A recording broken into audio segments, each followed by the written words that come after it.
कोल्हापुरातील लक्ष्मीपुरी व्यापारपेठेतील मुख्य रस्त्यावर शाहू टॉकीज ते लक्ष्मीपुरी दरम्यान ड्रेनेज लाईन फुटल्यानं सध्या मोठ्या प्रमाणात दुर्गंधीयुक्त सांडपाणी रस्त्यावर वाहत आहे।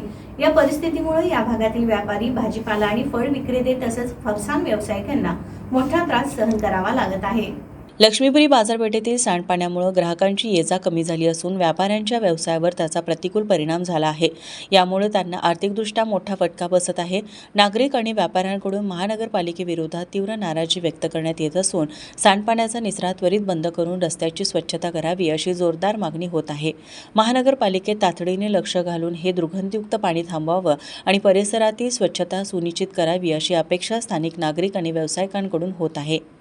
नमस्कार, TV नेक्स्ट मराठी आपल्यासाठी गंभीर समस्या आणत आहे। भारताच्या वितरण व्यवस्थेत दुर्दैवाने म्हटलं जातं की जी चप्पल पायात घालायचं असतं ते EC आणि वातावरण यंत्र विकायला मिळतं आणि जो पोटात जाणारा भाजीपाला असतो, फळफळा असतो ते दुर्दैवाने आपल्याला या अशा चिखल आणि धुळीच्या ठिकाणी बघतात। लक्ष्मीपुरातील ही बाजारपेठ आहे आणि ह्या ठिकाणी हे ड्रेनेज जे फुटलेलं आहे आपण वारंवार बघत आहात। आपण ज्यावेळी शाहू टॉकीजकडून लक्ष्मीपुरीच्या मेन भागात येतो त्या ठिकाणी हा ड्रेनेजचा हा मोठा प्रादुर्भाव आहे। प्रत्येक वेळी हे ड्रेनेज काढलं जातं, सांगितलं जातं, पण आता पाऊस आज 4 दिवस उघडलेला आहे तरी हे ड्रेनेजची किती मोठी समस्या आहे हे आपण या ठिकाणी बघू शकता। आणि या ड्रेनेजच्या समस्येमुळे भाजीपाला असेल, जीवनावश्यक वस्तूसाठी किती प्रकारे दुर्गंधी बघतो याच्यात राहावं लागतं याचं हे उदाहरण आहे। आणि या प्रश्नी आम्ही आता महानगरपालिका अधिकाऱ्यांनी बोलणार आहोत। हे लक्ष्मीपुरातला एक व्यापारीच आहे।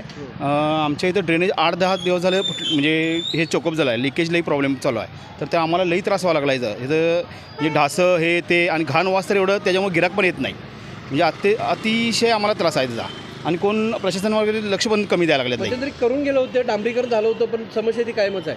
ती कायमच आहे, प्रॉब्लेम फुल कायमच आहे। ॲक्च्युली ती म्हणतात की इथलं हेच आतलं हे बदलायचं सगळं, पण ते पण कोण काय करणार। बजेट आलं काय सांगतात काय माहीत नाही आपल्याला, त्यातलं काय अनुभव नाही, पण कोण लक्ष पण देत नाही। आम्ही लई वेळा तक्रार केल्या। या ठिकाणी जिल्ह्यातनं लोक येतात, सर्वांना त्रास होतो त्याचा भरपूर, आणि बाहेरची लोकं नाही, आणि त्यामुळे कस्टमर पण आमचं लई कमी येते मार्केटला, लई म्हणजे हे प्रॉब्लेम होते ह्याच्यामुळं।